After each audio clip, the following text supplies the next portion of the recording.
Gentlemen, I'm Jay Yin, MOGEC Council member in the Sustainability and Low Carbon Task Force.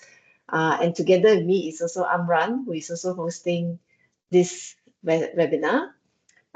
So just as a welcome, thank you for joining this webinar organized by MOGEC on a guide to sustainability reporting. Yeah, this is one of the most pressing topic in business today. I think organizations, especially the larger ones, are putting a lot of efforts in environmental, social governance, ESG initiatives, as well as reporting. In the oil and gas sector, especially, it's quite a complex ecosystem or value chain. We know companies are in different stages of their sustainability journey and maturity. So as part of MOGEC, we want to encourage our members and also companies in this industry to embark on this journey together. And so we're very happy to organize this webinar and have invited our guests here for this webinar that hopefully everyone is going to find it very insightful. Let's be very interactive in the discussion. There is a Q&A tab, which you can ask questions along the way. Then at the end of the webinar, the questions will be taken. We can also verbally ask, perhaps later, but you can also type in the questions in the Q&A. Before we start, I would like to have Amran here, our council member and also host, to share a bit more on MOGEC, so everyone is aware who we are and what we do. Amran, over to you first. All right. Thank you. A very warm welcome to everyone. Assalamualaikum warahmatullahi wabarakatuh. My name is Amran, as Jing has already introduced me as one of the MOGEC council members as well under this task force. Right. So I'll be giving you all a bit of an introduction of MOGEC, right, and also the introduction to the speakers that we have today. So up first is MOGEC. MOGEC is an effective platform to promote the advancement of the oil and gas, energy, and engineering profession. So what does MOGEC stand for? As you can see under the logo right on top of the slide, Malaysian Oil, Gas, and Energy Engineering Council. So we focus on oil, gas, and energy, and the focus of this council is on the engineering consultants, and it deal with oil, gas, and energy. Right. The what we do then, as I said, to promote advancement of oil and gas and energy engineering profession through activities such as representing, promoting, and safeguarding the interests of the industry to Petronas, government, clients, and business associates. Members are assured that their voices are heard and that the people are made aware, that the stakeholders are made aware of the value provided by engineering services providers in the oil, gas, and energy industry. Our vision and mission, next slide, Sama. Right, this is this beginning of this year, we had launched our vision and mission for from now up to 2030. Right, one is to be an enabler for the Malaysian energy engineering sector to achieve global significance. And how we plan to do that, or how we plan to realize this vision, is through the respective missions. As we can see the next arrow below, the association will be a platform for collaboration and strategic partnerships, both locally and abroad. And how shall we do that? By facilitating branding and promotion for export services, championing new technology and innovation, support capacity and capability development of local engineering talent, promote safe and sustainable engineering solutions. So with regards to this vision and mission, we are happy to organize this webinar, which is entitled A Guide to Sustainability Reporting, which is more like a deep dive into NOSF and the National OGSE Sustainability Framework Guidelines. And we are thankful today we have two prominent guests who are very much involved in the development of NOSF G. And the first one would be Encik Faris Mulis from MPRC, okay, and the Mr. Benny Heng from ERM. So I'll just briefly read out their biographies for everyone's benefit, so that at least you know who you're listening to. So, Cik Faris, he's currently the Senior Manager for Corporate Strategy and Research at Malaysia Petroleum Resources Corporation, or MPRC, where his focus is on strategic research and sustainability, particularly in the oil, gas services and equipment (OGSE) sector. He has been instrumental in developing the NOSF guide that was launched in November 2024. With over 25 years in the field of strategy, transformation, and sustainability, with a diverse background in different industries such as ICT, commodities, infrastructure, energy, and utilities, he has served in both public and private sector, locally and internationally. So it's definitely a person that we really like to listen to and to hear what insights he can bring to us regards to the sustainability reporting. He holds a BSc, a Bachelor of Science in Economics and Mathematics from the University of Bristol. Now, up next, our next second speaker is Mr. Benny.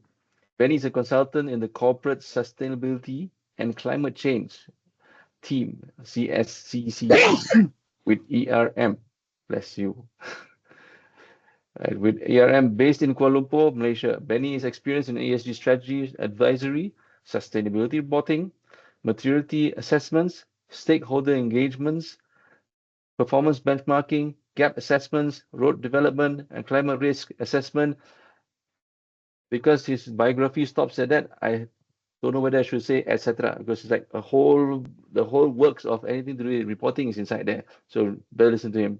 He's well versed in local and global standards and frameworks such as Bursa Malaysia's requirements, the Global Resource Initiative or GRI, IFRS S1 and S2, SASB, TCFD, FTSE for good, and yeah, alphabet soup, right?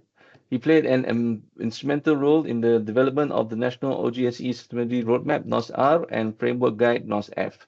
So without further ado then, before we start, we should take a photograph first. I just almost forgot. So I would like to thank you very much. And I'd like to now invite everyone to switch on their cameras just for this particular moment where we can take a quick photograph, right? So that after, so we can capture everybody.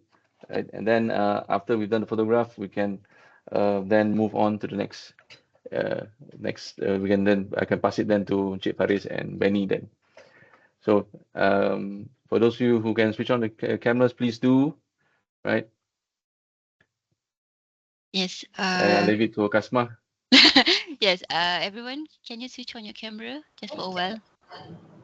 Don't be shy. Yes.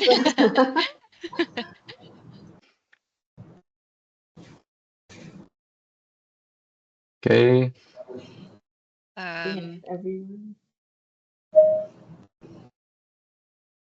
Excellent, excellent, everyone. Okay. Then I can just okay, ready? Yeah, okay. Ready? Then big smile. 1, 2, 3. Okay, hold on. One more. 1, 2. Wait. Okay, 1, 2, 3. All right. Okay. Hey, thank you, everyone. Okay. This big Thank you, smile for everyone. sustainability. So without that's Thank it for you. me. I'm gonna now pass it to Encik Faris and Benny, and the floor is yours. And for just a quick reminder to everyone, if you do have any questions, you can post it in. We really prefer if you can post it in the Q&A tab right on top of your MS Teams. There's a Q&A button, so click on that, put in your questions there. We'll attend to it then. And yeah, and Jean did mention that later we can allow for anyone who wants to ask their questions directly. That's also fine, but we really prefer if you can put in the Q&A chat box then. So thank you. The floor is yours, Cik Faris. Thank you, Amran. Everyone can hear, right? First of all, thank you, Amran, as well as thank you, MOGEC, for organizing today's webinar. As Amran mentioned, my name is Faris, and together with my co-presenter, Benny. So both of us, we have been, we were involved together with a whole lot of people in the development of the North F guide, and then Benny also was involved with North R as well. Before that, we had North P. So I will go into details of what this is about. But first, let me start by maybe for those who are on this webinar who are not familiar with MPRC, so I'll just quick explanation about MPRC, and then we'll go into how from MPRC we went into what is it? Into sustainability and stuff like that, right? Okay, so let me hold on. Let me may off of it for a while here.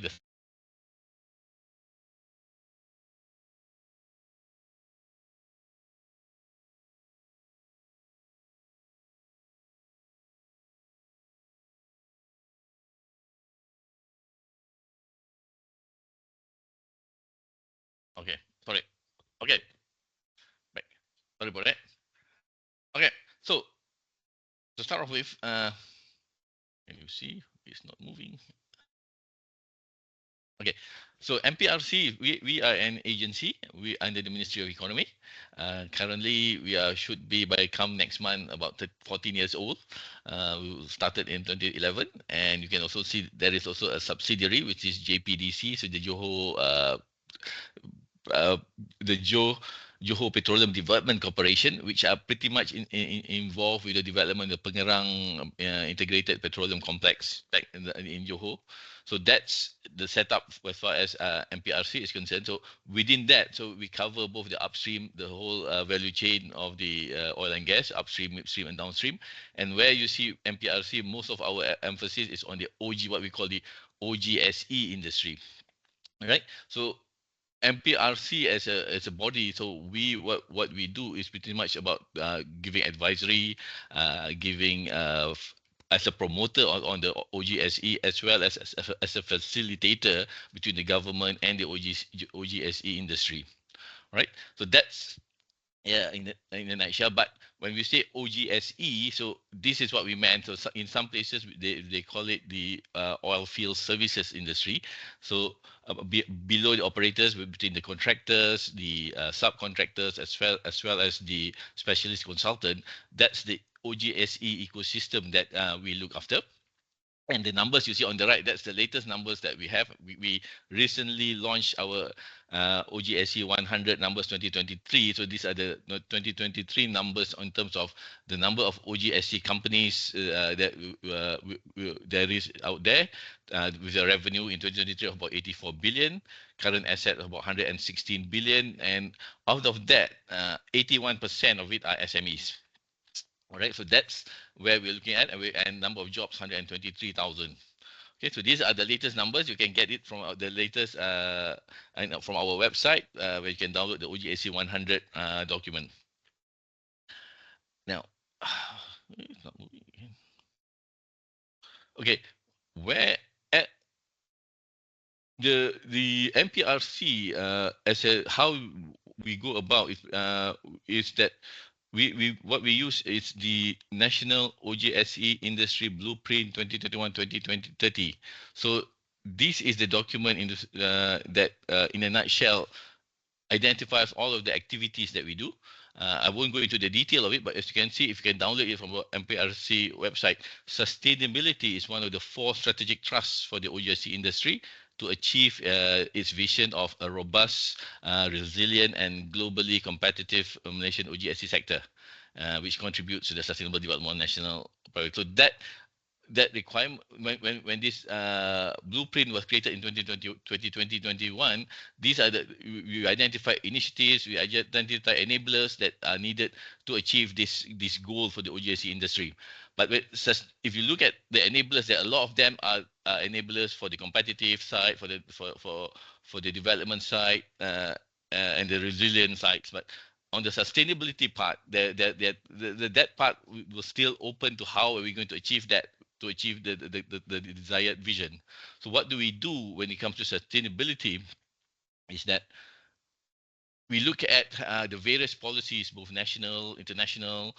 For example, here we see the National Energy Policy, which signals the need to transition to renewables. The National Energy Transition, the National Energy Transition Roadmap (NETR), which highlights that gas will remain vital, but identifies the 6 levers to achieve the net zero. For example, CCUS, hydrogen, renewable energy, etc. And the new industrial master plan, and as well as the latest one, the new the national sustainability reporting framework document, which was launched last year. So this one was the most recent one. It was launched while we were actually developing the North F guide. So things were changing as we developed the North F guide, but this time they also added the international one, like the 17 UN SDG goals, as well as the international standards, framework, and regulation of sustainability. All that we took into account to create what we now call the National OGSC Sustainability Trilogy. So it started off back in 2021 with the plan. Where are we? What in a sort of like a dipstick? Or what are the issues? What are the challenges faced by the OGC industry? Then it follows on. Then we create the National OGSC Sustainability Roadmap. So this is the main document. The National OGSC Roadmap, in a sense, identify the goals, the drivers, the pathways, and the strategic initiative on how we're going to achieve our goal. All right.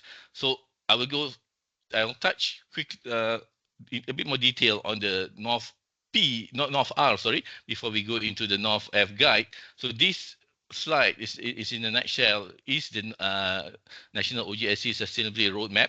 You see at the top the vision, a national vision. So that's one thing that you can notice. It's not yet at the OGSE level. It's not at the industry level.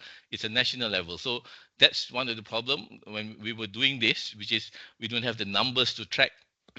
Sorry, the numbers to track when we want to break it down to the industry. So that's what these initiatives that we hope to do will be able to provide us. So we'll see that if you are on this webinar, chances are you are an OGSC company who are driven by either the customer, your customer, maybe it's Petronas, who or right now you see Petronas, they just started the Petronas Sustainable PSSP, Petronas Sustainability Support Program, Petronas Supplier Support Program. So that's the one that they just launched, all about getting getting their vendors, their value chain ready for the sustainability journey.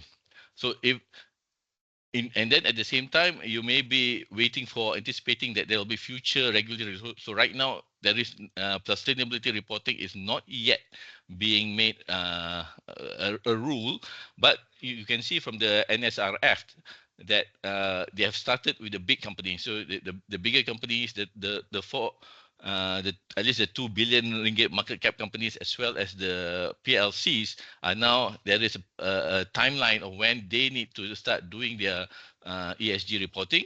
And at the same time, one of the key things there was to have at least in future scope 3 for emission. So when that happens, there will be a chain effect to at least to the suppliers on being able to provide this kind of numbers. So hence the need for us to be prepared now on getting our ESG reporting in place.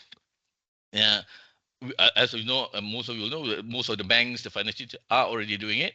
And so they are already imposing that if you want to do your loans and stuff like that, you need to have ESG reports. And there's also some companies who ESG, from the NETA, it says that there's ability to then potential into transition into, let's say, energy transition. So there's opportunities that can be explored. So these 4 drivers are the ones that, if you want to go into ESG, there are many things that you should drive you towards that. And that's what's been identified at North R. And in order to do that, in North R, they've identified 4 strategic initiatives, right, to achieve to this vision, and at least to get the numbers on how we as the OGSC industry will be able to contribute to the vision that we've set up there. Okay, so that's, I mean, this chart is the North R. So now I'll go a bit more detail on those initiatives.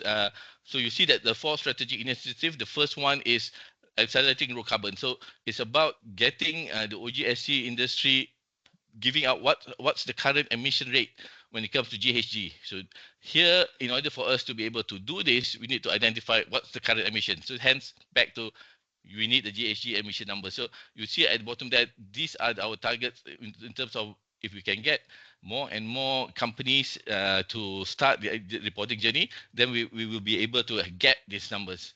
And the idea is once we have these numbers, we can then identify the baseline, and from this baseline come up with a consolidated guidance on what would be the best practices to achieve to get the target below a certain what's our target and how are we going to achieve that target, right? From the baseline to the targets, as well as the decarbonization strategy. So this is the first initiatives. The second initiative is about supporting climate risk. So this one is pretty much led by MGTC. So for this initiative, they are the experts in MGTC, and similar to the first initiative, is about identifying first to start off with a few pilot companies to develop a climate risk assessment for the industry. And the output of it is a consolidated climate risk report, which can be used to buy the industry to develop their respective climate risk management plan. Okay, so this is something that will start maybe we'll start this year, but will be more intense next year when we have a bigger pool of companies to look at. Now, those are the first two initiatives.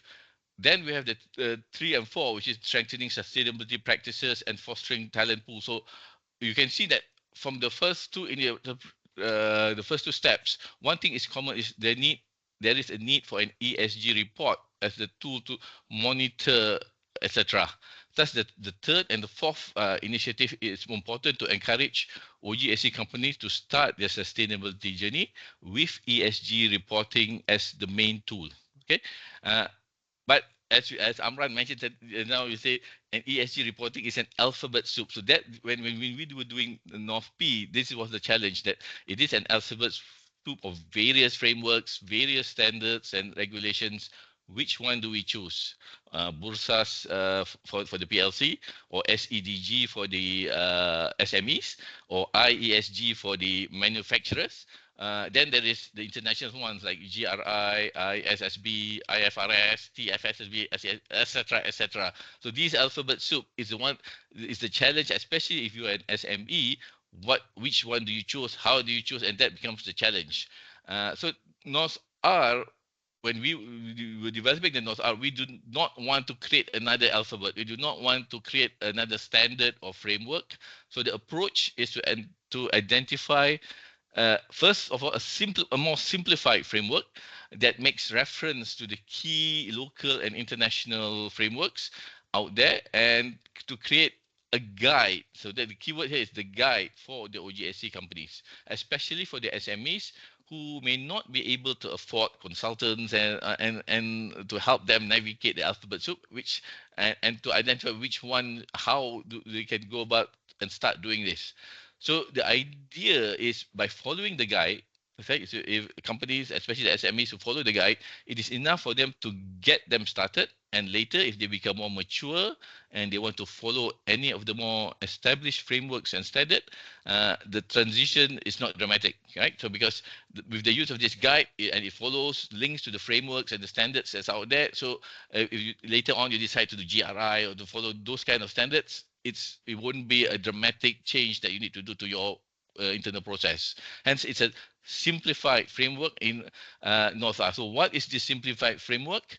Well, basically, if you later on, when Benny will go explain the sustainability reporting, but first of all, we already identified the material that are material to your operation. So for an OGSC, this was done through a workshop where among OGSC companies, what are the material topics that what are the topics that are material to your operations? So we have identified 13 of them. So among the environmental, there's emissions, energy management, waste, and water. Among the social side, there's health and safety, employment, human rights, diversity, local community training, and then there's 3 within the governance, which is anti-corruption, data protection, and supply chain. So these, most probably, if you are an OGSC company, this 13 will be one of your material topics that you will choose when you come to the ESG reporting. So that's already done for you. But of course, depending on your operations, you may still have to do your materiality topics identification, which are more unique to yourself. Now, at the same time, we will also go among all the different OGIC policies, there were different pathways. There are those who are still basic, there are those who are intermediate, and there are those who are advanced between PLCs and non-PLCs. So here, among that 13 material, no, 13 indicators that we have, 13 topics that we have identified. Now there are various indicators.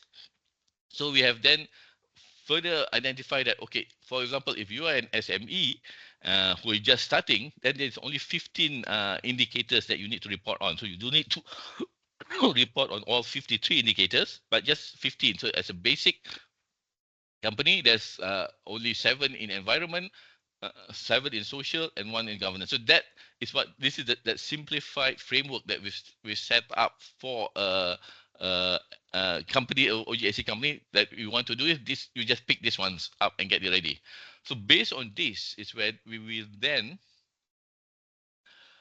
develop the North F guide. So that's where the third component about in the initiative was we need OGIC company to start their ESG reporting journey, and they need the guide. And the guide we have already, in a way, set up a simplified framework where you only need to do 13 topics. That's 58 indicators among the 3 pathways, and then we linked it to the main frameworks and standards like Bursa, GRI, ISSB, ESG, SEDG, and also. So based on this, we came up with the 5 phases of sustainability practices and reporting, right? So this is North F guide. So with this North F guide that we will build, it will be a step-by-step guide with a phased approach. It has best practices, it has case studies, and it has additional references that you can go to and to see if you want to go much deeper into it, right? And in addition, okay, well, now that we have all this sort of the North F guide, the initiative includes activities to roll out the training and eventually. So that's something which currently we are currently developing right now, and in the near future we'll announce the training programs that we have set up. Because one of the things with North F guide is a webinar like this, or when it comes to ESG reporting, a webinar like this is good when it comes to just to get people to know about sustainability reporting, to get them to be aware of it, but to actually teach the actual sustainability. It's not just, I mean, a webinar will not be effective. You have to as we sit down, have a more one-to-one kind of approach, and have more follow-ups later to make sure that once you understand the concept, you're actually doing it, and then there's a follow-up on doing it. So that's what we hope to do with our training session, to have a more proper training session. We also understand cost will be actually to how we're going to look into the best method in terms of costing. So whether the companies pay a certain amount or through HRDF and things like that. So these are things that we're currently developing. But at the same time, the North F guide is available. So the North F guide, for that, I will pass it to Benny, who will go into detail about how the North F guide has been structured, and then you can see that even without the training, blah, blah, just by downloading the North F guide, you'll be able to have enough information to get yourself started. Benny? Thank you, Faris. All right, nice to meet all of you again. I'm Benny from ERM. Definitely met some of you, but this is what I always do before I start. How many of you here within your organization has already developed or published your first sustainability report? Can you raise your hand? All right, we do see a few. So I assume the others have not published your sustainability report. So my second question would be, how many of you and your organization are looking to publish your first sustainability report in the next 12 months?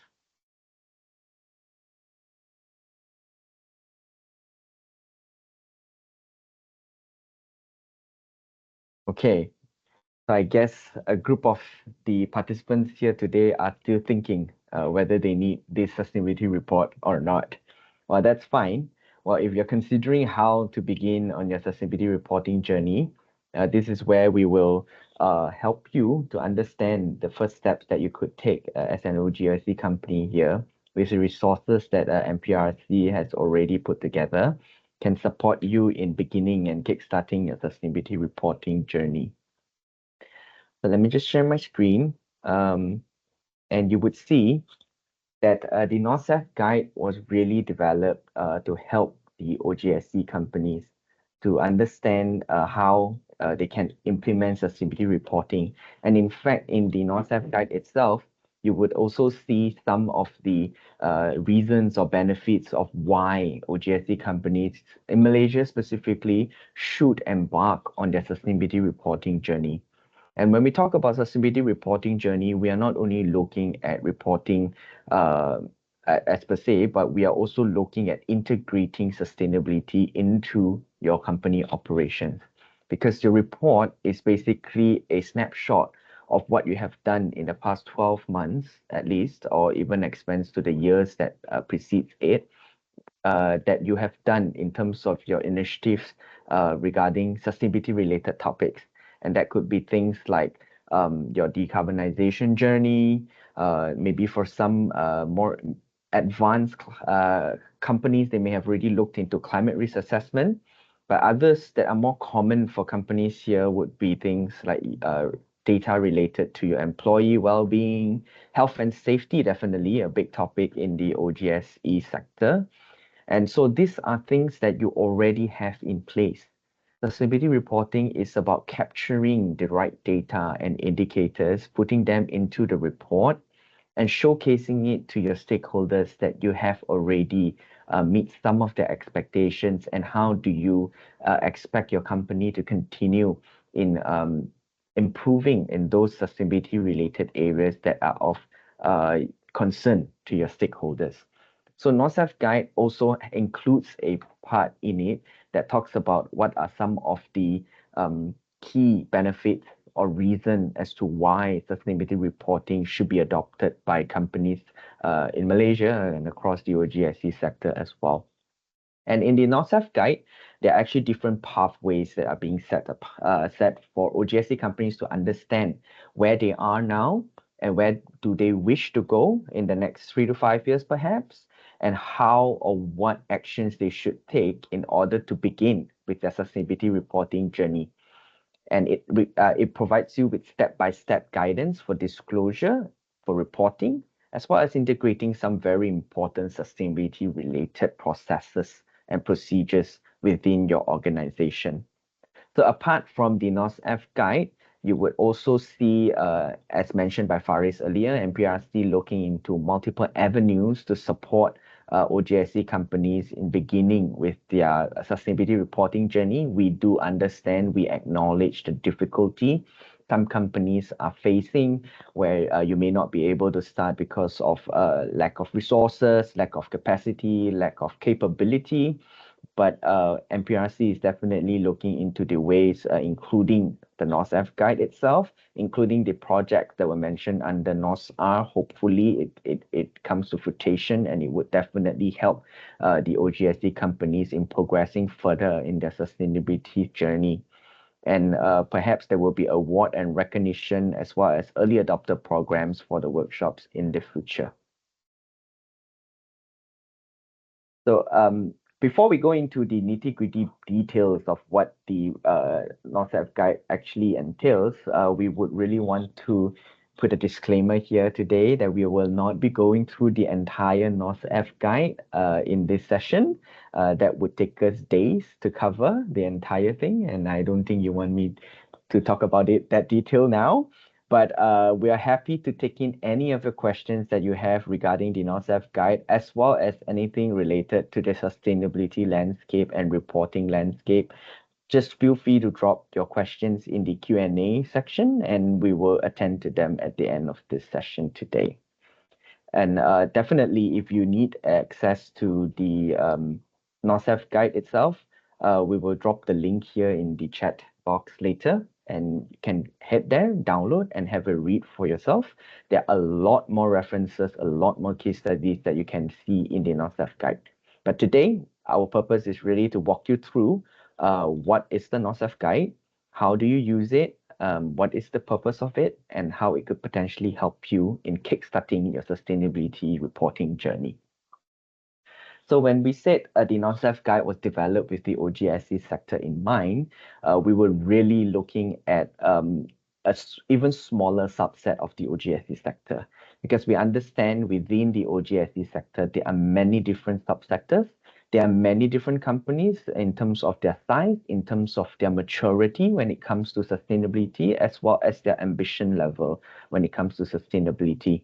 So the primary audience or the users of the NorthSAF guide that we had in mind at that time was really OGSE mid-tier companies, as well as small and medium enterprise, which are looking at kickstarting their sustainability reporting journey. So in other words, the NorthSAF guide is really a simple guide, a simplified one, like Faris mentioned, to help companies who are looking at the very beginning of a sustainability journey. Using the NorthSAF guide would pretty much help you develop your reporting journey for the first 3 years or even to 5 years, depending on how aggressive you're taking this journey along within your company. OGSC PLCs may be very advanced already, but we also appreciate the fact that they have a very huge value chain. And within the value chain, there are a lot of other MTCs and SMEs that are supporting them. And they are also in the OGSC sector. So the NorthSAF guide can also be used by the OGSC PLCs to help their value chain companies, whether they are SMEs, MTCs, or even large companies, to begin with their sustainability reporting journey. But for the PLCs themselves, what they would really have to look into would definitely be Bursa Malaysia's requirements, as well as the National Sustainability Reporting Framework, or the NSRF, that has been launched last year in September. And Bursa Malaysia has definitely already aligned its latest requirements when it comes to sustainability reporting with the NSRF. So for PLCs, you may not find the NorthSAF guide particularly helpful for your organization, but do treat it as a tool to help push sustainability initiatives and integration and reporting amongst your companies in the value chain of your company.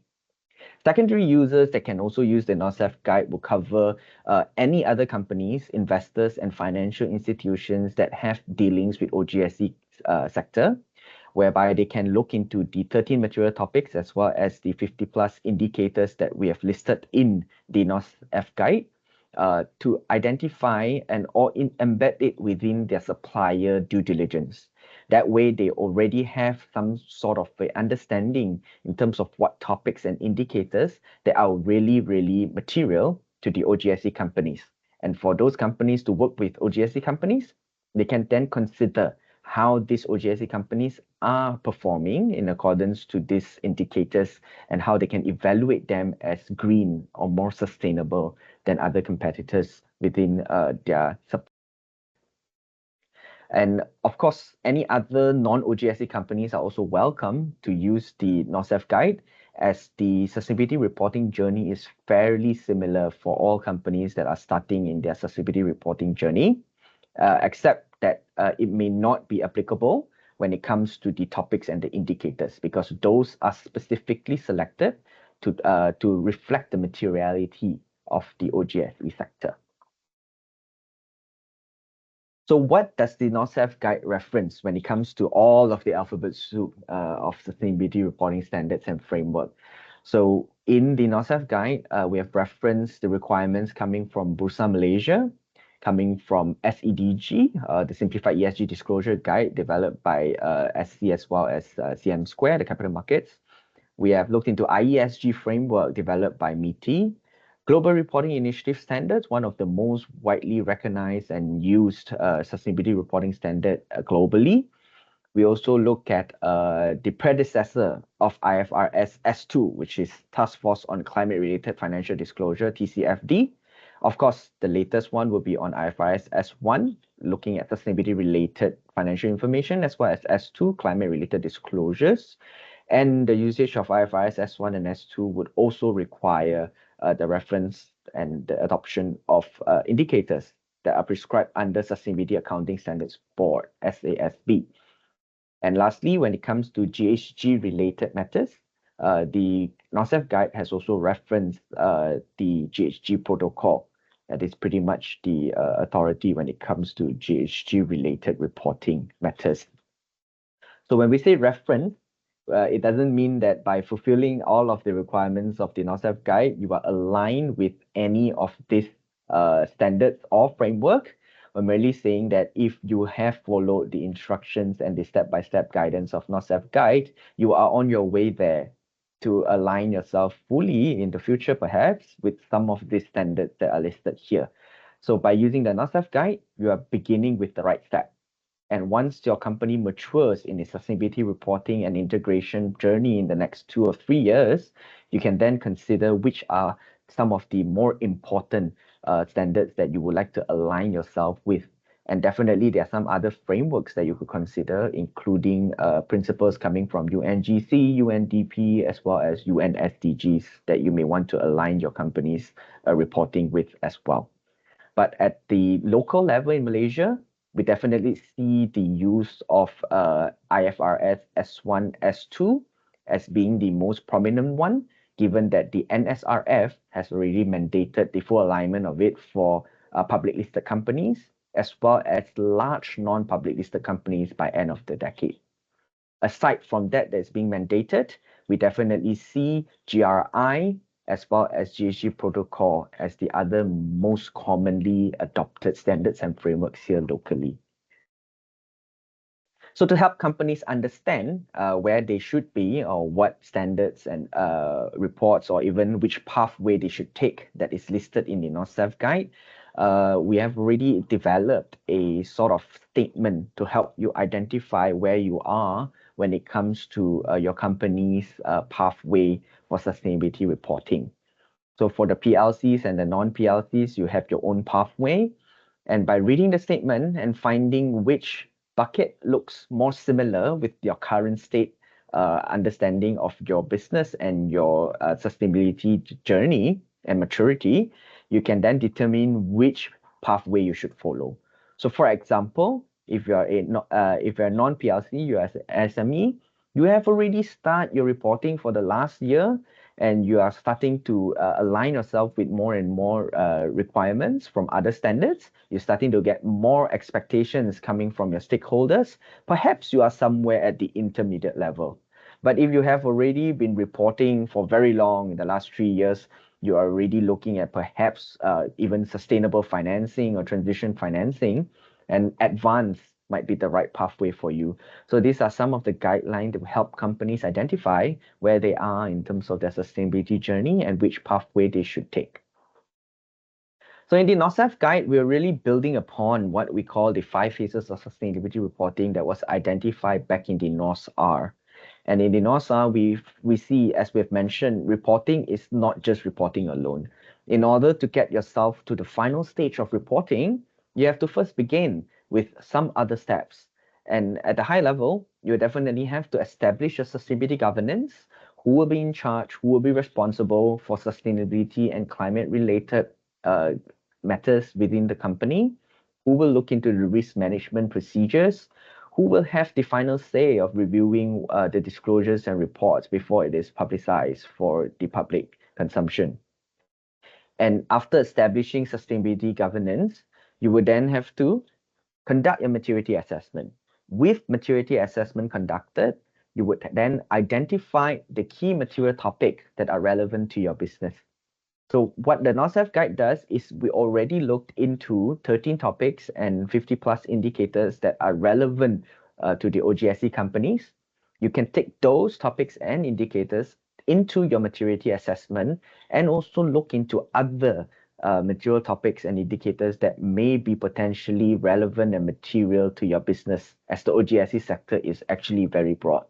To give you a quick example, within the 13 topics, biodiversity is actually not a topic because it is not material to all OGSC companies. However, we understand within the OGSC sector, there are some who are related, who have business that are related to very closely to nature. For example, those that are operating shipping companies or those that are operating very close by with biodiversity rich areas, then biodiversity perhaps may be a material topic for you. So you have to look into the maturity assessment, identify the key topics and indicators that will be relevant for your business. And from there, you would have identified the topics and you want to understand where you are when it comes to those topics. Am I doing well? What is our baseline data? And then you look into setting targets for each of those indicators. That is how you would monitor your performance over the years before you meet your target. And lastly, with all of those done, you'll be able to report on what are key material topics to your company, what has been done, how we have improved, and what are we planning forward. And all of these will be supported by continuous capacity building at the board, senior management, and at the working group level, depending on the structure of your company. So the NOSF guide was developed based on these key pillars of sustainability reporting, and with these key steps identified, helping companies to begin easily on their sustainability reporting journey. So I'm going to show you some of the key summary action items for each of the phase, and we will actually just go through one chapter amongst all of the chapters, but you would see the similar format being adopted across the entire NOSF guide. But we're happy to take in any questions that you have later. So in this particular chapter, we're going to look only at chapter 7, which that is related to sustainability reporting and disclosure. So each of the chapters, each of the 5 phases that we have mentioned, you would see key action items for each. And for each key action items, you would see different pathways. What you should do if you're at the basic level, if you're at the intermediate level, and if you're at the advanced level. This way, it provides you a clear understanding of how you want to face yourself in your journey. And it also provides you the reference to which sub-chapter or even appendix to look for further guidance and further references. Each of the chapter has its own sub-chapters and the objectives of the chapter. So for example, the sustainability reporting and disclosure chapter, you would see it talked about the principles of preparing a good sustainability report. It provides the guidance on how you use the OGSE sustainability framework, which entails the 13 topics and the 50-odd indicators that will help you report on each of those indicators. And it provides you further references as well. And the last one is to understand what assurance means for sustainability report as we head into the next era of sustainability report, where assurance will begin. As we can see in the NSRF, it has already mandated for large companies and public listed companies to have their GHG Scope 1 and Scope 2 data being externally assured at the reasonable level. And we have reasons to believe that that would point towards more and enlarged scope of assurance in the future in terms of companies that will be covered, as well as the data points that have to be covered under the assurance scheme. But of course, as of now, we have no further information as to how that would develop, but that is definitely something that companies should begin looking at. For each of the chapter, you would also see questions that it answers for each of the sub-chapters. Where can you find certain things? What is greenwashing? What are the most common types of sustainability reporting? And you can find the corresponding sub-chapter with all of the questions being answered in those sub-chapter. So this is to provide an understanding of what each of the sub-chapters talks about. So throughout the NOSF guide, you would see a lot of case studies that we show you what are the good practices, the best practices in the industry. We focus a lot on oil and gas and OGSE companies locally first, as well as abroad. But we also looked into some other companies that have done well that may not necessarily be in the OGSE sector.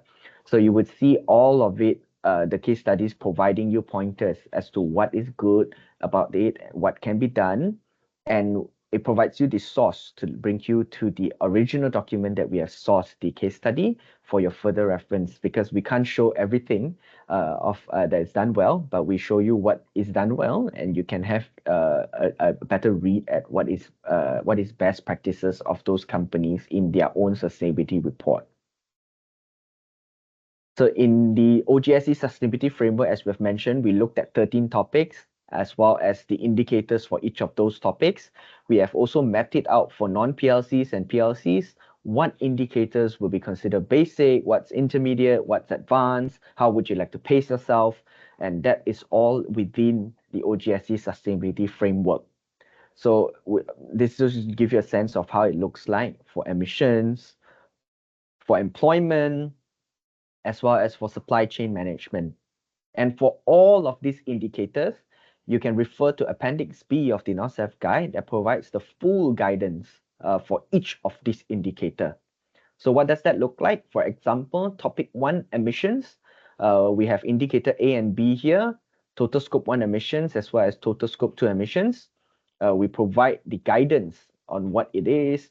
We provide what could potentially be covered under scope 1, including fugitive emissions like refrigerants, what type of refrigerants. We look at the transportation of materials, what fossil fuels that you use, generation of electricity on site, heating, cooling, and steam using fossil fuels, as well as any physical and chemical processes that this may be prevalent, especially in the OGSE and the oil and gas sector.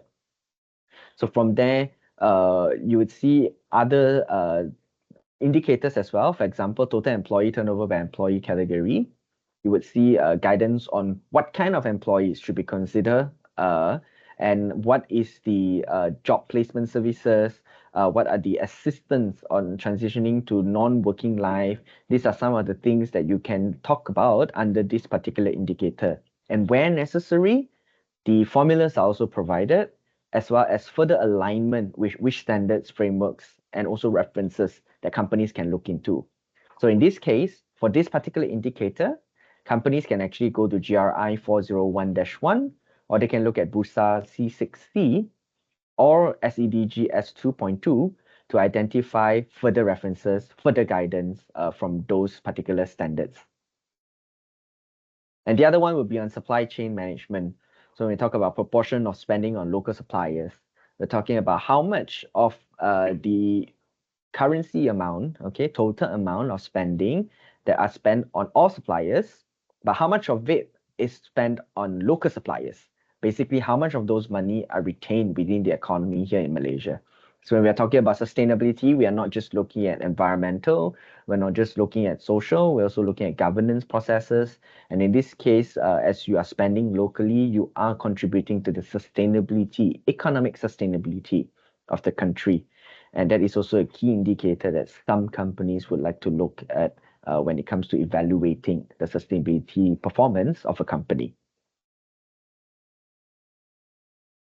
So further in the chapter 7 of the NORCEF guide, we also show about the different types of sustainability report that a company can start with. So for example, if a company is just beginning on their reporting journey, perhaps you may not have the capacity, as we mentioned, to begin with a full-fledged report. So what you could do is perhaps to start with a sustainability communication playbook. It could be in a form of Word, it could be a form of PowerPoint, where you have only key matters covered in terms of your maturity assessment, some of the topics that you have set, how are you doing in those topics, and it provides very high-level messaging frameworks as well as key themes to help your stakeholders understand, look, we are taking our steps towards sustainability reporting, give us time, but this is what we have done as part of our interim initiative before we move on to a full-fledged report.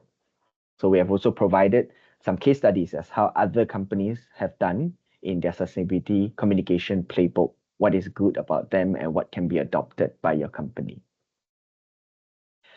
We have also provided for those who are slightly more adventurous and more ambitious, more mature in your sustainability reporting journey, what do we usually see in a sustainability report? And in each of these sections, what are the key things that usually stakeholders expect a company in disclosing in their sustainability reporting? So these are some of the very key things. Definitely we'll see executive summary probably includes the chairman's statement or the CEO's statement, like how you would see in a financial report.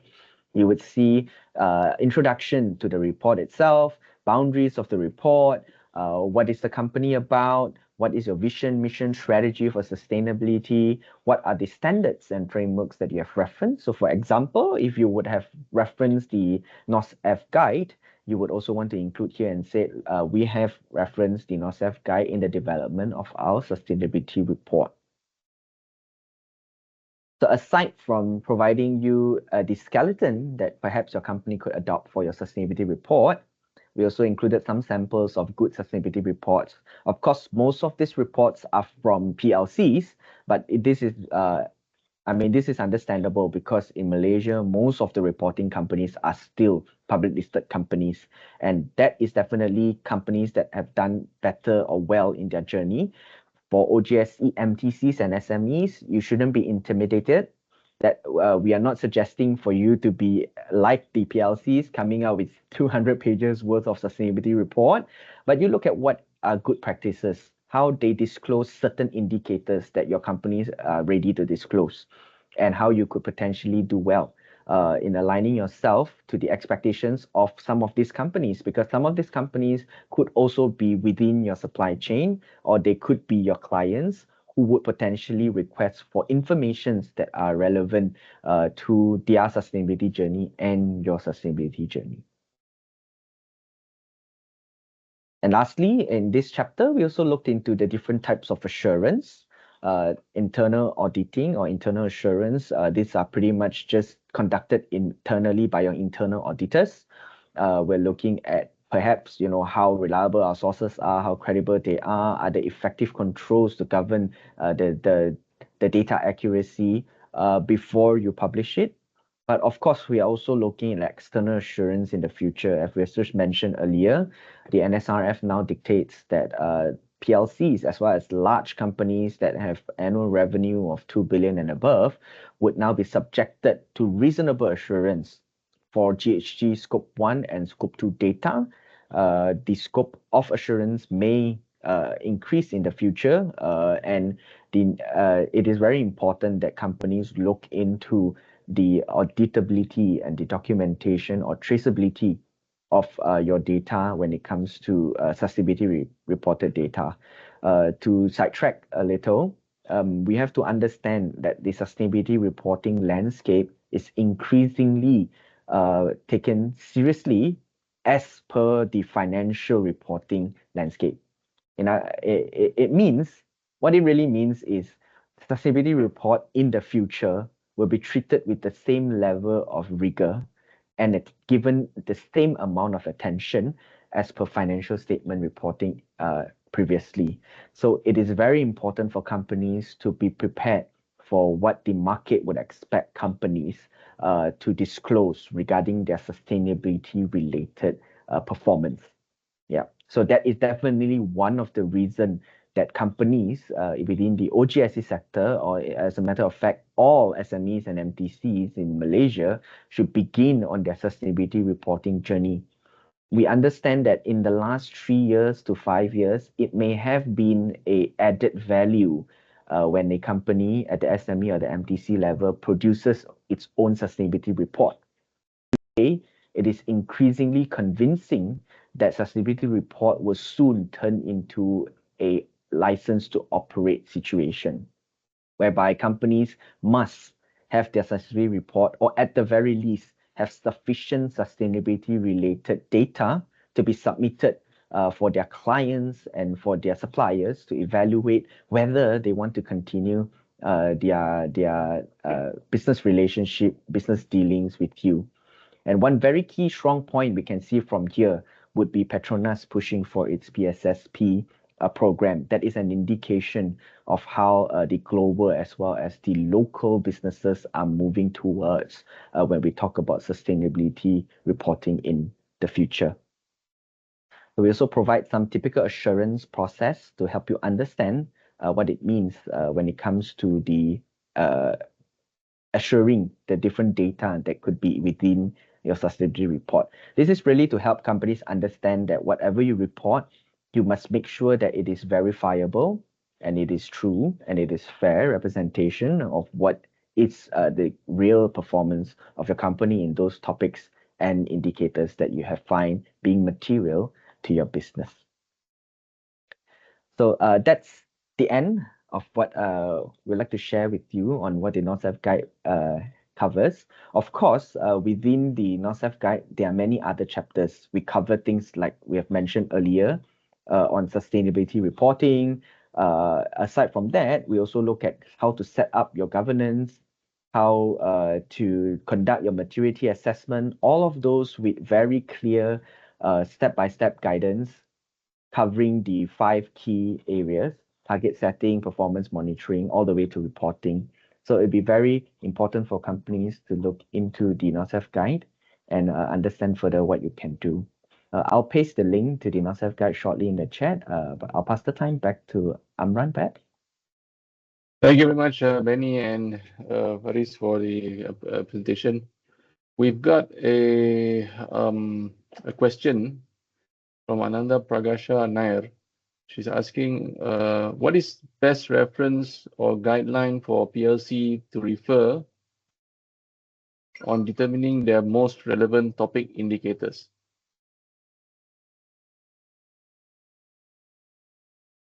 Yes, sure, Amran. I think I can take that up. Okay, thanks. Thank you for the question, Ananda. Well, the best reference and guideline for a PLC, well, definitely the first one you have to look into will be NSRF requirements, which we are looking at IFRS S1 and S2. So in order to comply with IFRS S1 and S2, a company will also have to look into SASB that I've mentioned earlier, the Sustainability Accounting Standards Board, which provides industry-based topics and indicators. So depending on which industry you are, there will be industry-based, industry-specific topics and indicators that you should consider and report for the companies that are within that industry. That will be first. Secondly, you can look into Bursa Malaysia's common sustainability matters. There are 9 of them in total, as well as the additional more industry-specific topics and indicators that have been listed by Bursa in its Sustainability Reporting Guide 3rd edition as well. Apart from these 2, you can also look into other standards or even rating agencies that is rating your company. So for example, you can look at GRI, which provides you a long list of topics and indicators that you can look in developing a full long list of topics before you conduct your own maturity assessment to identify the most material topics. But you can also look into the themes or topics that the rating agencies usually look at. So rating agencies cover includes locally will be for PLCs will be FTSE for Good. But if your company is ambitious enough, you can also refer to DJSI, MSCI, S&P Global. They also have their own sets of key topics and themes that they are looking at. So those are some of the key reference or guideline for PLCs. And aside from that, if you are in a specific industry that has highly regulated topics, for example, sometimes in the aviation industry or in the plantation sector, they have their own industry set specifics as well that you should also consider. Yeah. Thank you, Benny. Joel, do you have anything else to add? Okay. Thank you. Anybody else who's got any questions to ask, please do. You can type them into the Q&A chat, or if you do want to use your mic, you can raise your hand and we can probably make that open for you. All right, so there's another question in the question Q&A section. It's from PVJB Group, Simberhat. They asked, in what year, so the 2 questions, in what year will it become compulsory that sustainability report must be verified, audited before publishing? And the second question is, can you repeat regarding the assurance requirement on GHG for scope 1, scope 2? I think that's what S1, S2 means, right? All right. Okay, sure. In terms of the requirements, we are looking at the NSRF, okay, the National Sustainability Reporting Framework, which provides us an understanding of how they are looking at this. Let me quickly pull it out so that all of us can see it on the screen. Give me a second. All right, let me share my screen. Okay, so this is actually an excerpt from the National Sustainability Reporting Framework that was published by the SC as well as the ACSR that was developing the National Sustainability Reporting Framework. So we can see that the requirements as of now would only impact three groups. Either you are a public listed company with 2 billion market cap and above, then you'll be in group 1. If you have not met the 2 billion market cap, you will be in group 2. If you are ACE market listed or you are not listed at all, but you have an annual revenue of 2 billion and above, you will be in group 3. So in other words, the assurance requirement falls only on companies that are either publicly listed on the main market or the ACE market, as well as large companies with annual revenue of 2 billion ringgit and above. If you are in any of these categories, for the group 1, your assurance requirement will be on 2027, for group 2, 2028, and for group 3, it will be by 2030. And the requirement at the moment, it's only covering reasonable assurance for scope 1 and scope 2 GHG emissions only. Yeah. So no requirement on auditing or having external assurance on your entire sustainability report, only on GHG related data and specifically scope 1 and 2 only. Yeah. Right. Thank you, Benny. All right. Does anybody have any other questions? You can also switch on. We can also ask get you to ask your questions through the microphone.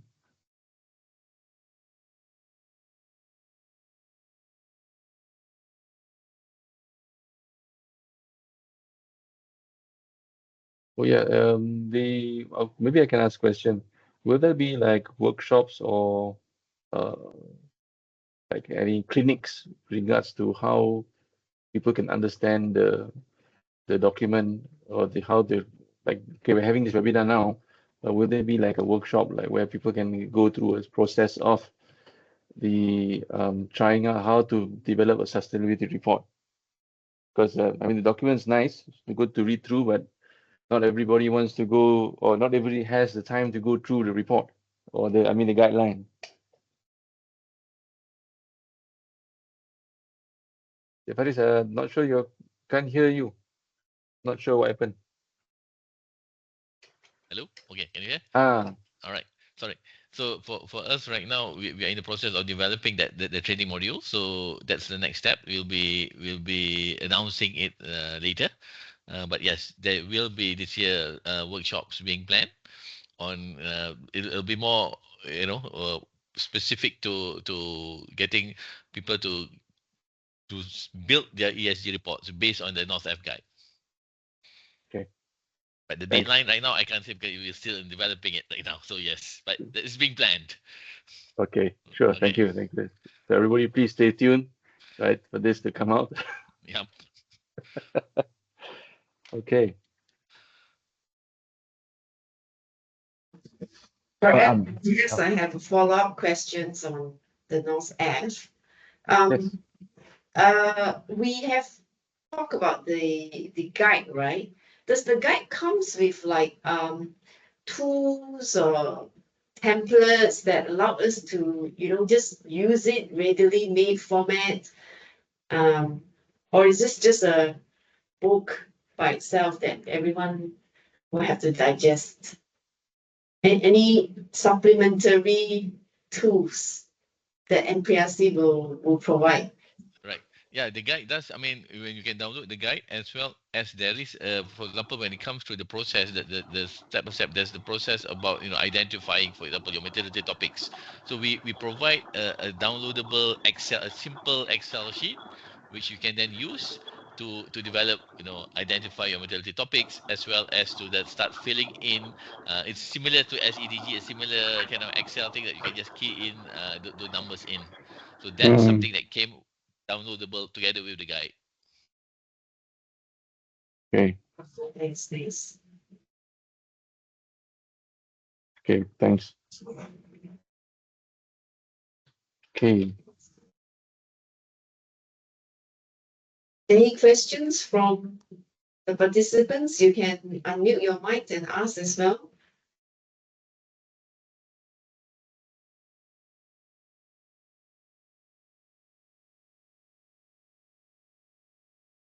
Or perhaps we could ask the audience a question.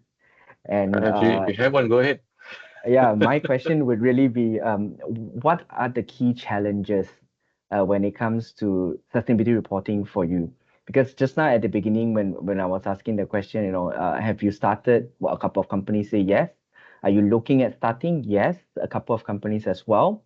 But there are quite a lot of the participants here where your organizations may not be fully convinced yet as to the need for sustainability reporting. So perhaps it's a good avenue here to discuss about what are the potential challenge and how maybe the NORCEF guide can help you, or there are any other initiatives that can be done. Right. There's one response to your question, Benny. Okay. So one is that BBGB would like to get in touch with you. Second one. You're welcome. So yeah, and the second one is BBGB's challenge has been on collecting data accurately. I think that's also for my side doing our own process with report has been quite tricky in that sense, gathering data from various different departments of the company. Yeah, and this is definitely the same problem that is faced by many companies, I assure you. The real true way to go about it is definitely to start somewhere. So if we don't start, you will never know what you can get or what you cannot get when you are coordinating such a data collection effort between your company. So once you start, you improve your process over the different the years to come, and then you start looking at perhaps digitalizing the process in the future. But of course, that is something to be considered at a much later stage. At the very present stage is to begin to get the different data points that you will need. Yeah, it may not be accurate. We appreciate that challenge, but you have to start somewhere and then start thinking about how you can slowly improve that particular process to collect that data. So some ways we actually have that in the NORCEF guide under the baseline assessment as well as the performance monitoring part. You can either look at doing this instead of annually, you do it on a monthly or a bi-monthly or even a quarterly way of collecting data. Therefore, you don't have to crunch every number at the very end of your financial year, trying to push for it, because some of these numbers can be done, collected every regular interval before you consolidate it at the end of the year. That way, the amount of time that is spent may potentially be reduced, and you may not end up having situation where at the end of the year, you do not remember what this invoice or what this data meant in the first month of the financial year. So you are unable to troubleshoot. But if you do it every 3 months, perhaps you still have something in mind as to where the potential problem is and how we can troubleshoot it before consolidation of the data at the end of the financial year. So aside from that, I believe the NORCEF guide also provides recommendation to 3 digital platforms that could potentially help companies on data collection processes. One will be Bursa CSI by Bursa Malaysia. The other one will be Alcos by MGTC, as well as Pantas as an independent software provider. And these different platforms can provide you, depending on the need of your company, different kind of solutions to consolidate sustainability related data for your organization in the ease of preparing reporting purposes. Yeah. Okay, thank you, Benny. Chief Faris, you have anything else to add? For others, for the audience, please do share if you have any challenges, right, regards to developing your sustainability report for your respective institutions. or organizations?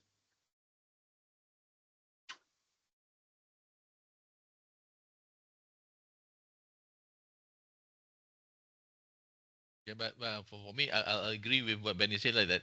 When it comes to sustainability, yes, do start first. Because the assurance parts are coming later. But right now, as long as you get the numbers in, and then you understand where you are, that's more. Then the improvement will come later. Right, right. Totally agreed. Yeah, yeah, I agree with both Faris and Benny. For my side, I just started, and then I started to learn. Okay, so this information is with this person, that information is that person, this person is that person. Then figuring out how to then convert that information into something which then meets the requirement of the report, so on and so forth. Okay. Okay, everyone. No questions today. Yes, Actually, can open Sama. the attendees can just switch on the mic because I already give access to them, so they can just open the mic lah if they want to ask Okay, questions. okay. So everyone, the master controller of the Teams has given you access to speak. So please do. It's a perfect opportunity to allay any doubts or any to make our understanding clearer regarding the sustainability reporting, especially since this is going to become something that's quite important for us to continue doing business. As this year alone, a lot of financial institutions have already been sending out different sending out the climate change taxonomy questionnaire, right?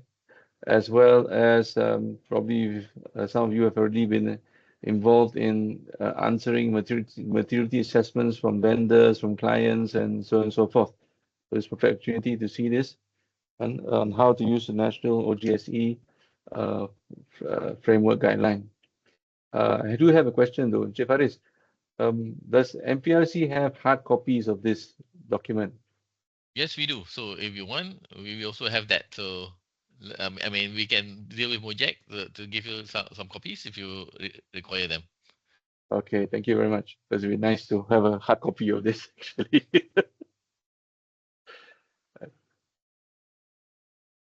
Khasma, you raise your hand.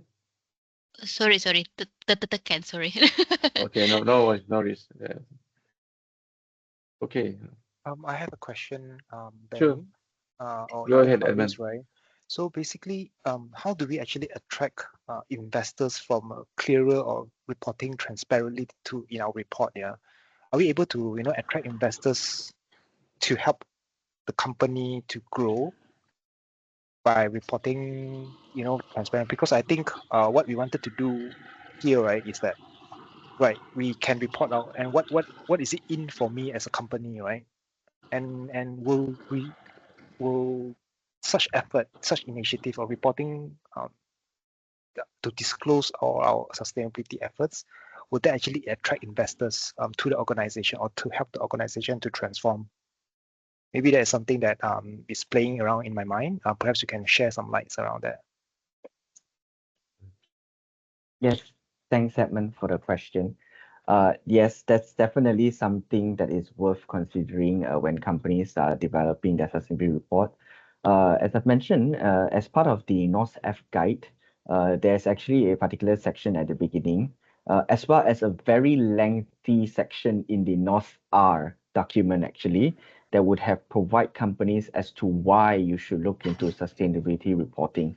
But to summarize some of the very key benefits that companies would find is that when you start developing such procedures and processes within your company to come up with sustainability related data for reporting or for disclosure purposes, you are getting yourself ready for potential questions coming from your stakeholders.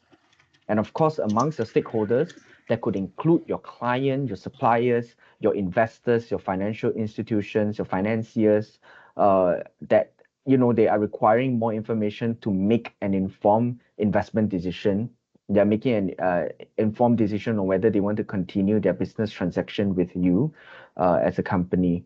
So like what Amran mentioned just now, yes, more and more banks actually are asking for companies to fill up the CCPT questionnaire to understand if the company is sustainable, if the company is transitioning to a lower carbon reality, and what are the actual actions that are taken, and whether the financing will be for an activity that will help the company to transition, or will it not help? And if it doesn't help and it actually harms the environment, are there mitigation procedures, mitigation impact, mitigative measures to manage the impact coming from those negative harm or pollution that may come from the particular activity that's being financed. So of course, CCPT is looking more specifically on climate-related indicators only. But when we take a step back and we look at sustainability-related topics, we see more and more sustainability-related or linked sukuk or bond issued by corporate. And also, we see more and more sustainability indicators being embedded in supplier evaluation or supplier due diligence before companies decide on whether I want to continue dealings with a particular company. So therefore, like I mentioned earlier in my presentation, from being a good to have, sustainability reporting is now moving towards being a social license to operate, or even an actual license to operate for PLCs and larger companies. Investors wise, yes, similar to what the banks would be looking at, because what emissions specifically that you're emitting from your business would fit into the banks as well as investors' scope 3 emissions, specifically finance emissions, category 15. So if a company is not on their way to decarbonize, financial institutions and investors will find a hard time to decarbonize their own scope 3 emissions. And that would make a particular company less attractive, or it devaluates your company because there will be some cost implication to financial institutions when investing or financing your company. So that are some of the key expectations or benefits for companies coming from their stakeholders. Yeah, it can be a very broad group of stakeholders, but largely speaking, those are the key stakeholders. Thank you, Manny. There was a raised hand, I think, just now. I don't know. Nazruddin, did you raise your hand? Sorry, no, I did not. Okay, no problem. Thanks a lot. Thank you, Benny. That's that's a very concise answer to the question. It's something that's as we can see now, it's more and more. It's more of, like you mentioned just now, natural license to operate, right? As more and more of this the things sustainability becomes more and more prevalent, right? All right, PGV. There's a question in the chat. From PVJV Group, do you provide template, especially on areas that have formulas in calculating the data numbers? I think Faris said, Yes, I mentioned just now. Yeah, we do. As I mentioned, I think we have that Excel sheet that we provide. You can download together with the North F guide, and in it is an Excel sheet with formulas, right? So it's a lot of the things. There's formulas that can capture it, but the certain it is a simplified, so we don't have things like how to calculate how do you change from wattage to kilojoules and stuff like that. So that still is not in the template, but it is the template that is an Excel sheet with some formulas in it. Okay. Thank you very much, Faris. So one question I have is, this NOSF guide is not standard. It's standard agnostic, right? Like it's nothing to do with ISO 14064 and so on and so forth, kind of thing, right? Yep. It is a guide, so it is not a standards. It's not a framework. It's a guide to the framework to explain how to do the framework. Okay, thank you. How long would it take someone to prepare a sustainability report using this particular guideline? I mean, do you have something like an estimate?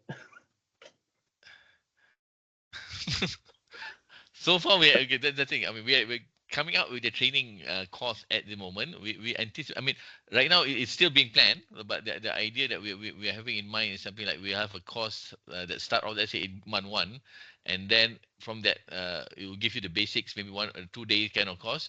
But then 2 months later, there's a follow up to those who attended that course to start filling in.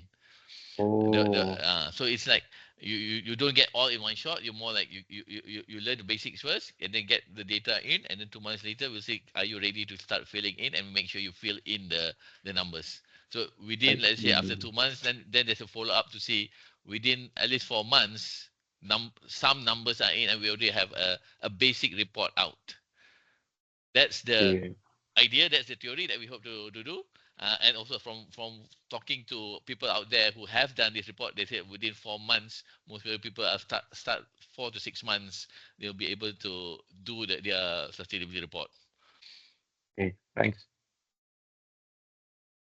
yeah, but to answer your question also, Amran, adding to what Faris has mentioned, if we were to look into the tiering pathway that was provided in the NOSEF guide, Mm, um, we are expecting for companies to take about 2 to 3 years. Again, depends on the maturity and ambition level of a particular company, but it may right. take somewhere between 2 to 3 years to come up with a decent, decent sustainability report that is, perhaps like a 30-pager, 40-pager, covering the key topics, covering governance, covering maturity assessment process, and target setting. It's again like what we always say, sustainability reporting is a journey. We don't expect companies to do it overnight. That's not the case. And if you don't start now, you will then find it very difficult to publish one when it becomes compulsory, or when it becomes even more, highly pressured for even non-PLCs to come up with we come up with a sustainability report. So Okay. always ideal to start small, start now. And the best time to prepare a sustainability report was already yesterday, but it's not too late to start today so that you can face tomorrow. So yeah, it's about time to consider for companies who have not begun. Do really look into the NOSEF guide. We have provide a tiered pathway to help companies to kickstart.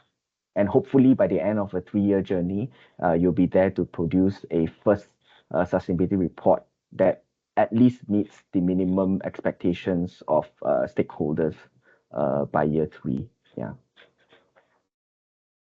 Right. Thank you. Yes, Question Jing. following when you say meeting stakeholders' expectation, yeah. MPRC mentioned earlier, okay, this one maybe you may need to explain a bit more on supporting the OGSC, and then there's a breach with the operators. How are the initiatives here in the North R, North F, but how are these aligned with all the different operators in terms of the oil and gas major players? What are some of the engagement that MPSC have taken, or does the company themselves need to individually engage the different operators which the company serve, in terms of alignment of requirements? I'm trying to understand the question. Alignment of requirement for what? For sustainability Yeah, so requirements? maybe for like Petronas, would this guide, once we follow through and Mhm. following through all the clinics, is that aligned with, like, for example, Petronas requirements? How is this aligned with that? Yeah, yeah. Well, it is. I mean, in a way, because the Petronas, for example, the Petronas PSSP program was launched before we launched the North Left Guide. So that's why they had a training program with UNGC. I think UNGC is their training provider and stuff like that. But as far as the North Left Guide, we work closely with Petronas on this to make sure that the companies they are within the PSSP, if they require training on how to fill up the things to fill up the CSI, they can use the NorthF guide to fill up into their CSI platform, right? Which is part of the PSSP. Because at the end of the day, as Benny mentioned, the information within the NorthF guide is based on all the various standards. It makes reference to all the various standards that's required.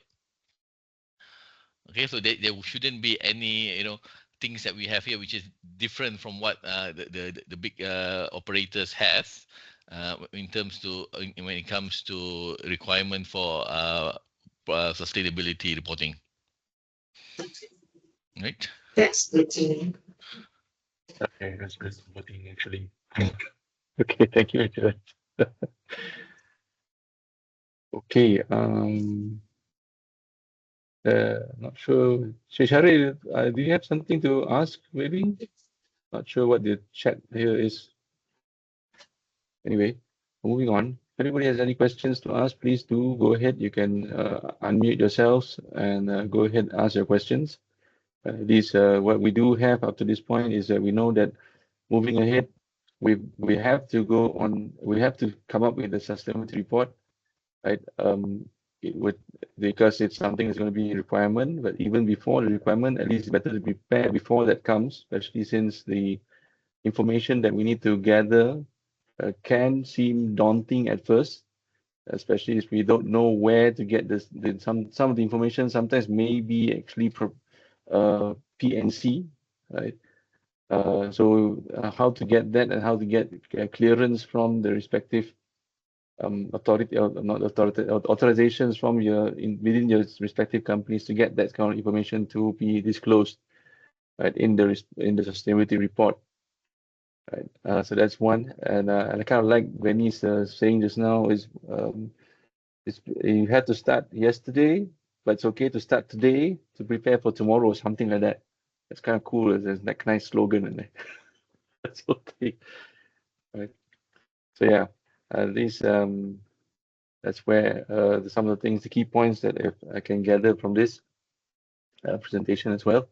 And the NOSF guide, that's Jean's question just now as well, to Chiparis, is that how does it relate to PSSP? So since it's a guide, right, it prepares us all with the basic necessary items that we, at least in the OGSE sector, need to consider with regards to our own sustainability report. And because those are the necessary ones, and because the NOSF guide has already referenced all the main bigger guides, BURSA's guidelines, GRI's guidelines, SEDG's guidelines, so on and so forth. So if you get yourself on board with the NOSF, you will immediately be able to comply with those, right? At least to a certain extent. Right? So I guess you're ready in that sense. Okay. It's quite specific to the OGST sector. Sorry, Jean, didn't get you. Streamline, right? Sorry. Okay. Okay, everyone. Okay, if there, I don't know, shall we call it a day then? No. Yeah, if there's no further questions, Shama, shall we have the survey? Yeah, I will share the survey. Hold on. So everyone, we're doing a survey, and MOGEC is running a survey. One, of course, to gather your feedback regarding how was this webinar valuable to you, right? And anywhere where we can improve with regards to this webinar. There is also a question or one or two questions at the end, right? Regarding what sort of topics that you'd like to hear more about in regards into sustainability space. And I think there's also one question with regards to whether would you pay for let's say the clinic on preparing your sustainability report. So please do take a snapshot of this QR code. Otherwise, Shama has also posted the link on the chat and for you to click on. So let's say you're like to answer using your phone, sorry, your computer. Okay. And thank you very much, from PBJB, and thank you very much for the questions that you've raised. It's very, very good, and thank you. So just give you all a few minutes to 1 or 2 minutes now to scan this QR code and click on the link, right? Before we go on to the next slide.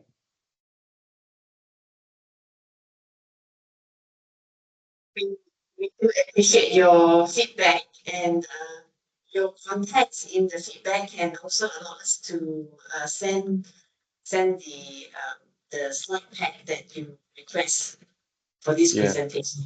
Yeah.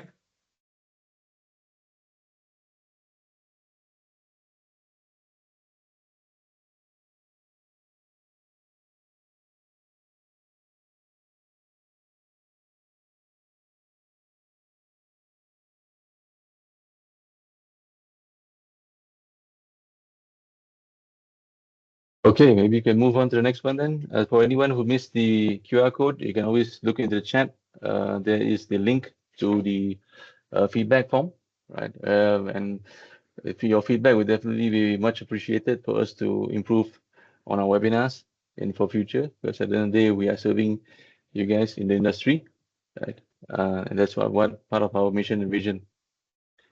Okay, the next slide then would be Shama. You want to show the which one? Yang The next one, the next slide. We have a next slide after this. no, actually this is the last slide. Oh, I see. Okay. Ah, So, if this is the last slide, then I'd just like to inform everyone that there are some upcoming events that MOGEC oh is yeah. holding, right? The closest one is, Yeah, this oh one. yeah, this one, right? The closest one is our MOGEC Golf Championship 2025, 3rd May. And where is this going to be held, Shama? Mantin, Steffield Mantin. Martin, Negeri Sembilan. Yeah. Okay. Right. So if you are, if you know that if you are probably a person who likes to play golf, or you know your boss likes to play golf, please do. You can always go and get involved, right? Join us for this golf championship on 3rd May 2025. The next one up is the annual general meeting for MOGEC. Right, this year it will be held on 11 June 2025. Details follow. Right. We will also be having then a bowling tournament just like last year, and icon stop.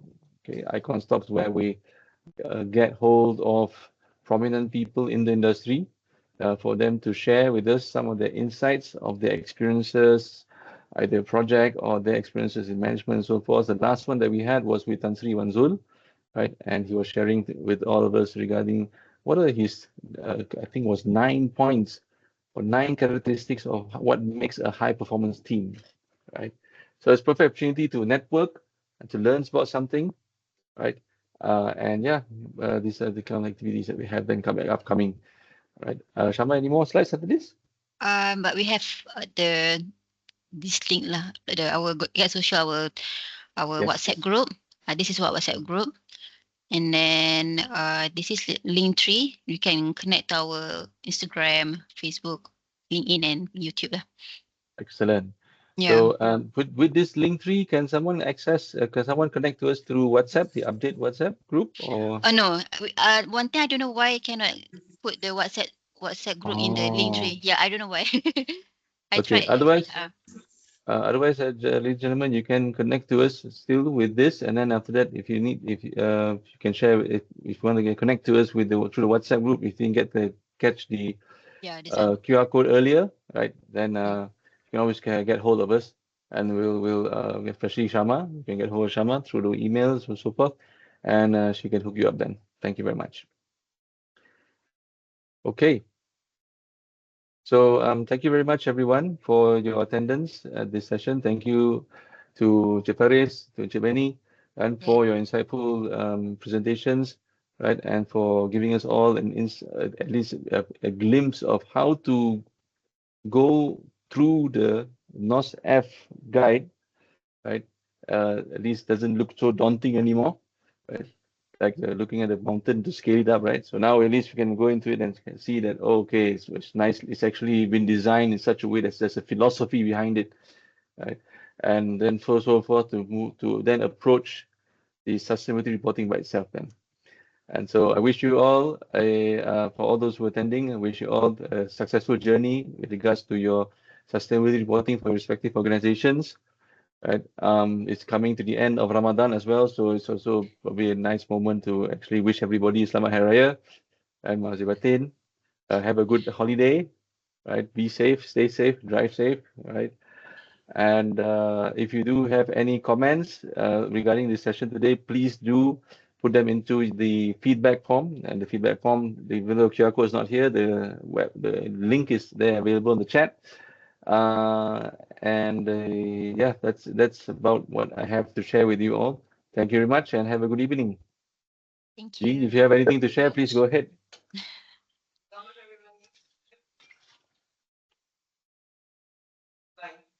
Oh my. Okay. Thank you. Right. Thank you, everyone. Thank you. You. Thank you. Thank you. Thank you.